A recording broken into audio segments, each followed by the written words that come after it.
Everyone, welcome to my channel again. So हम last video में क्या पढ़ रहे थे? हम लास्ट वीडियो में सेट के बारे में पढ़ रहे थे। मैंने आप लोगों को सेट के बारे में बताया था कि सेट क्या होता है। सेट थ्योरी चैप्टर का नाम था और मैं आपको सेट के बारे में बताया था। तो सेट क्या होता है? सेट एक वेल डिफाइंड कलेक्शन होता है ऑब्जेक्ट का, जो नेचुरल नंबर होता है, रैशनल नंबर होता है, इंटीजर्स होता है और इवन। फिर मैंने आपको एग्जाम्पल्स के थ्रू बताया था कि हमने सुहानी को बोला तो सुहानी आप एक कलर चूज़ करो, हमने प्रखर को बोला था, फिर हमने सेट बनाकर बताया था और फिर हमने एक और एग्जाम्पल लिया था।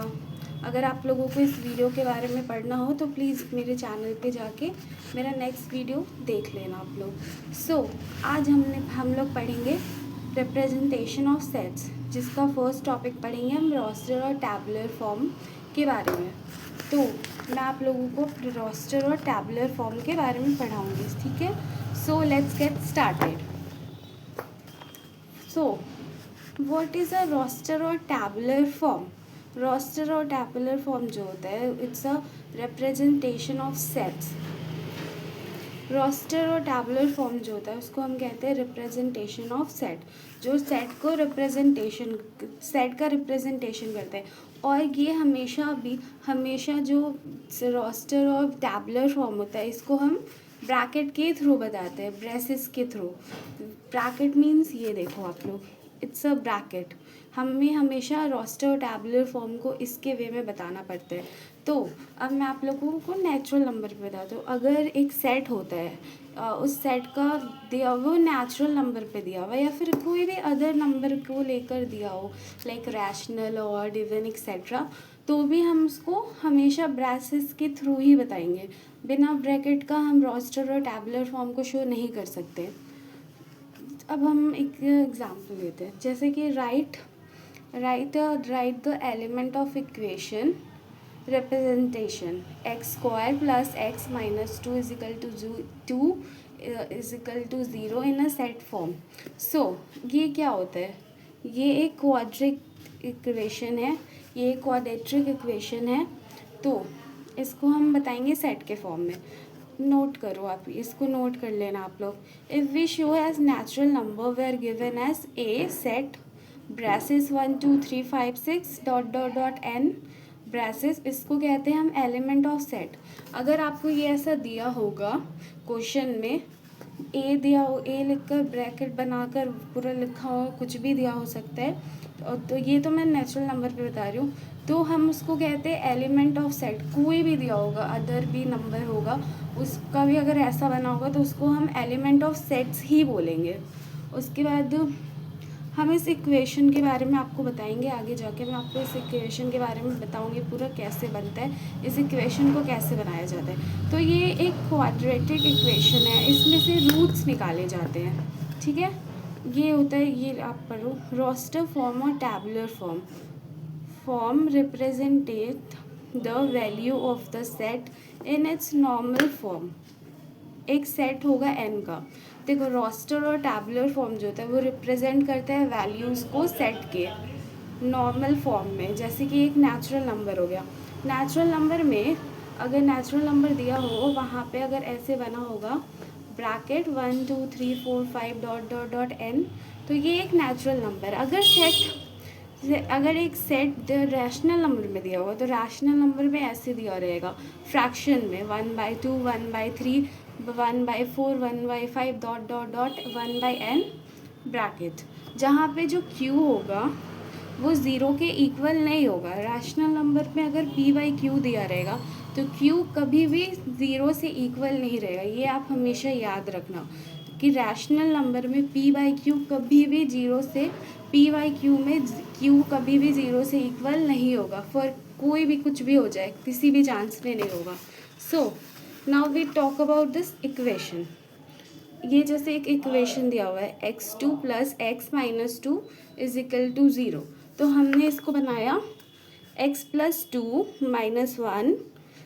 हम इसको इक्वेशन को तोड़ेंगे, ठीक है, हम इसको एक्सप्लेन करेंगे। तो जो ये x/2 है, तो ये x + 2 बन जाएगा।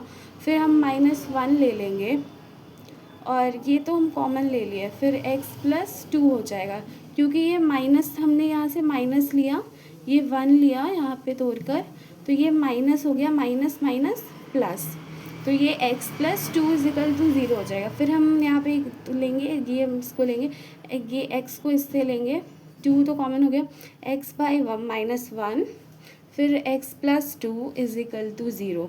तो यहाँ पे जो x बचा वो -1 बचा, और यहाँ पे जो x बचा वो यहाँ पे जो 1 बचा इसको हम बाहर निकालेंगे तो ये माइनस से प्लस हो जाएगा, तो ये 1 हो गया, और ये +2 है तो इसको हम बाहर निकालेंगे तो ये माइनस हो जाएगा। तो x होगा, एक इक्वेशन होगा 1 और एक इक्वेशन होगा -2। अब कोई भी एलिमेंट, जो ये जो एलिमेंट है सेट का वो है 1 और -2, हमेशा याद रखना। हम इसको तोड़ेंगे x2 को plus x by -2 equal to 0। तो हमने इसको 2 को कॉमन ले लिया, x प्लस 2 -1 हो गया, यहाँ से हमने दिया तो ये -1 हुआ, तो फिर हमने इसको ब्रैकेट में डाला तो माइनस माइनस प्लस, तो ये x बाई 2 हो गया। फिर ये एक इक्वेशन बन गया, x जो है वो x तो कॉमन हो गया, तो ये x से एक -2 बनता है। फिर ये x यहाँ से हमने लिया, ये +2, तो अगर हम इसे बाहर निकालते हैं तो ये माइनस प्लस में हो जाता है, और जो प्लस है वो माइनस में कन्वर्ट हो जाता है। ये दोनों एक एलिमेंट हुआ इस इक्वेशन का। अगर कोई अब हम इस टॉपिक इसको पढ़ते हैं। If the object given they ask about their collection and the collection is given as standard collection. अगर कोई भी ऑब्जेक्ट दिया हो, वो अगर उसके लिए पूछा जाए कि आप इसके कलेक्शन के बारे में बताएं, और जो कलेक्शन दिया होगा वो एक स्टैंडर्ड फॉर्म में होना चाहिए, तो फिर हम उसको रिप्रेजेंट करेंगे एक रोस्टर और टैबुलर फॉर्म में, ठीक है। If the object given they ask about their collection and the collection is given as standard form, and then when we represent them that call a roster or tabular form।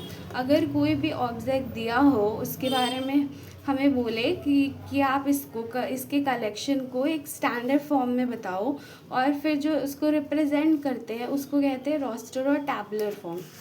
Now we understand that equation in detail. हम इस equation को detail में समझते हैं। जैसे कि ये दिया हुआ x2 plus x minus 2 equal to 0, तो हम अज्यूम कर लेते हैं ये जो x2 दिया हुआ है इसके बाहर में ये देखो हम यहाँ पे 3 ऐड कर देंगे, वी एडेड 3, तो यहाँ पे मैंने डाल दिया 3x² plus x minus 2 equal to 0। तो फिर हमने जब इसको 3 और 2 को मल्टीप्लाई करा तो ये 6 हुआ। तो अब हम 6 का फैक्टर निकालेंगे, तो हमने 6 का फैक्टर निकाला तो 6 से हमें क्या आता है, 6 2 के टेबल में 3 टाइम पे आता है, राइट।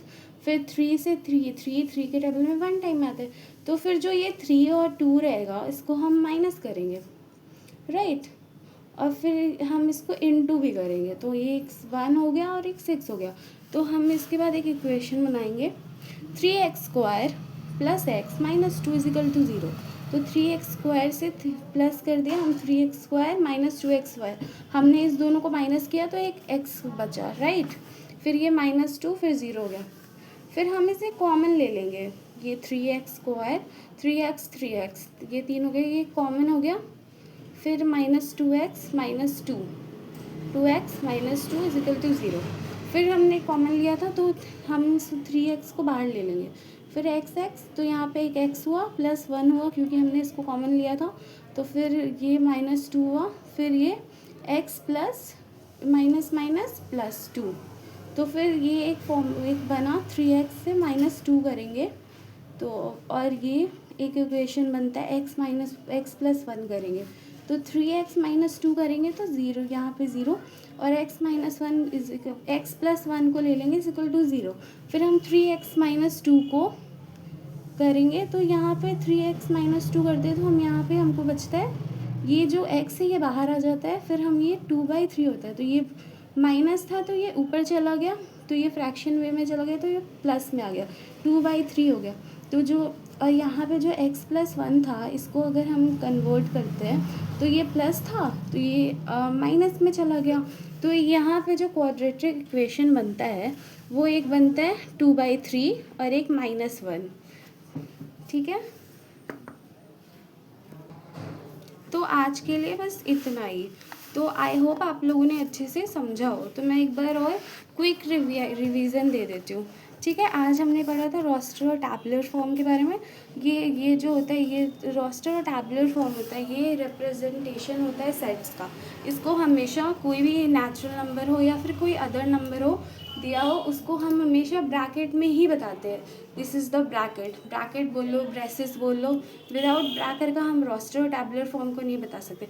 फिर मैंने आपको बताया था ये जो एलिमेंट होता है उसका ये एलिमेंट में जो इक्वेशन दिया हुआ है x² plus x minus 2 equal to 0, एक सेट फॉर्म में दिया हुआ है।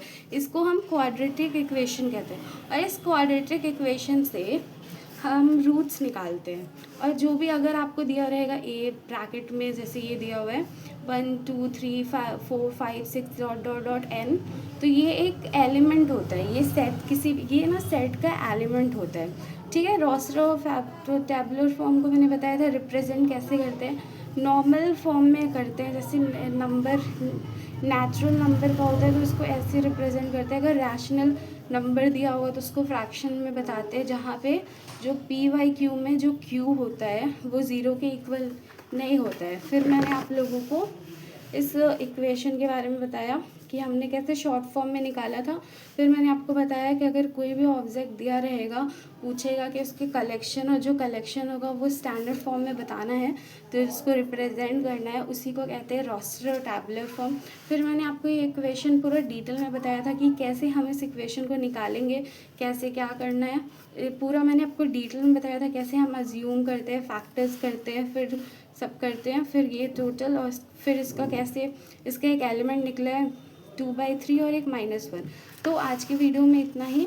मैं अब आप लोगों को नेक्स्ट वीडियो में पढ़ाऊँगी सेकंड सेट बिल्डर फॉर्म के बारे में। तो आई होप आप लोगों को अच्छे से समझ में आए। अगर ना समझ में आए तो प्लीज़ आप मुझे अपना क्वेरी देना कि आप लोगों को मेरे इस वीडियो में क्या कमी लगा मुझे और कैसे समझाना चाहिए, आप मुझे बताना। बट प्लीज़ आप एक बार समझने की कोशिश करना। मैंने आपको एकदम अच्छे नोट्स से पढ़ाया है। ये नोट्स आपको कहीं पे भी नहीं मिलेगा। यूट्यूब पे आप सर्च कर लो, एकदम प्रॉपर नोट्स के थ्रू बताया है। तो आप लोग प्लीज़ मेरे चैनल को सब्सक्राइब करना, मुझे सपोर्ट करना, और प्लीज़ अपने कमेंट्स में बताना आप लोगों का ओपिनियंस कैसा है और मैं क्या चेंजेस लाऊं, मुझे और क्या करना चाहिए। प्लीज़ मेरे चैनल को सब्सक्राइब करें, मेरे वीडियो को लाइक करें, कमेंट्स करें, शेयर करें, और मेरे चैनल को प्लीज़ शेयर करें उन लोगों के साथ जो लोग भी CUET PG MA इकोनॉमिक्स का प्रिपरेशन कर रहे हैं। इससे उन लोगों की भी हेल्प हो जाएगी, वो लोग भी आपके साथ ये प्रिपरेशन कर पाएंगे स्क्रैच से, बेसिक से, और आप लोग भी कर पाओगे। प्लीज़ अच्छे से मेरे वीडियो को समझने की कोशिश करना। मैं आप लोगों को पहले ही बताई थी ना, मैंने आपको फर्स्ट वीडियो में बताया था कि मैं आप लोगों को टॉपिक पढ़ाऊँगी। टॉपिक पढ़ाने से ये है कि आप लोगों को एक एक टॉपिक पढ़ाऊँगी तो आप लोगों को समझ में आएगा, आप उसको नोट्स भी बना पाओगे। और नोट्स तो प्लीज़ बनाना, अगर आप इसको नोट्स बनाओगे तो जब एग्ज़ाम के टाइम आप रिवीजन कर रहे होगे या फिर आप क्वेश्चंस लगा रहे होगे, तो अगर आपका टॉपिक गलत होता है तो आप इस नोट्स के थ्रू आप इस नोट्स को रिकॉल करोगे तो फिर आपसे वो क्वेश्चंस बनने लगेगा। मैं आगे जाके आप लोगों को क्वेश्चंस भी दूंगी, ऐसा नहीं है, मैं क्वेश्चंस प्रैक्टिस भी करवाऊंगी, पर अभी मैं पहले बेसिक्स पढ़ा रही। ठीक है, मैं बेसिक्स कंप्लीट करवा दूँ, फिर मैं इस पे क्वेश्चंस भी आऊँगी। तो प्लीज़ आप लोग मेरे चैनल को सब्सक्राइब करना और इसको अच्छे से समझना। नेक्स्ट वीडियो में हम पढ़ेंगे सेट बिल्डर फॉर्म के बारे में। ओके, तब तक के लिए बाय, टेक केयर। और आप लोग पढ़ते रहो, अच्छे से प्रेप करो, एग्ज़ाम अच्छे से क्लियर होगा अगर आप लोग अच्छे से पढ़ोगे। ठीक है, बाय, टेक केयर।